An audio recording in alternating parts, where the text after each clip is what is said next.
चौथी कहानी। मौला तेरे रंग। अम्मी की तबीयत उस रात बहुत ज़्यादा ख़राब थी। उन्हें कैंसर था। वो बस्तर में तकलीफ़ से कराह रही थीं और मैं उनका हाथ पकड़े सच्चे रब से दुआ कर रही थी कि ऐ बहुत ही अजीम अल्लाह, तेरी ऊंची शान है, तुम मेरी माँ को सेहत याब कर दे। मैं तेरा हर हुक्म मानूंगी, तो मेरी अल्तजा सुन ले। इतने में अचानक कमरे में हमारी गली की बली दाखिल हुई। इस बली को हमारी अम्मी अक्सर दूध पिलाया करती थीं। उसे कमरे में देखकर अम्मी ने मुझसे कहा, ये दूध पीने आई है, इसे दूध पिला दो। मैं बल्ली के लिए दूध लेकर आई, मगर उसने दूध नहीं पिया, बल्कि उम्मी के बस्तर पर उनकी रज़ाई में घुस कर बैठ गई। अम्मी बोली, कोई बात नहीं, उसे सर्दी लग रही होगी, और उसी हालत में दर्द से कराहते हुए बल्ली के साथ ही सो गईं। अगली सुबह हम लोग ये देखकर परेशान हो गए कि बल्ली अम्मी की रज़ाई में मुर्दा पड़ी है। हमें लगा कि हो सकता है रज़ाई में उसका दम घुट गया हो।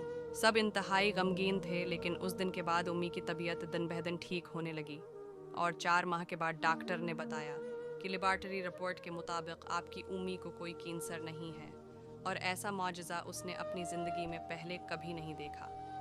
मेरी माँ ठीक हो गई, पर मैं अक्सर सोचती हूँ कि पता नहीं रब ने माँ की बीमारी ठीक करने में बली को मुंतखब किया, जो वो माँ के बस्तर में उसके साथ सोई और माँ के जिस्म से बीमारी ख़त्म हो गई। बहरहाल मेरे आलिशान अल्लाह ने मेरी दुआ सुन ली थी। अब मैं अपनी माँ से कहती हूँ कि वो मेरे लिए अल्लाह से दुआ करे कि वो मुझे अपना हर हुक्म मानने की तौफीक दे। सुना है माँ की दुआ अपने बच्चों के लिए कभी रद्द नहीं की जाती। प्यारे नाजरीन, अगर आपको ये हमारी वीडियो पसंद आई हो तो हमारे चैनल को सब्सक्राइब कर दें, बेल के आइकन को दबाएं ताकि इस तरह की वीडियो आप तक पहुंचती रहें। जज़ाकल्लाह।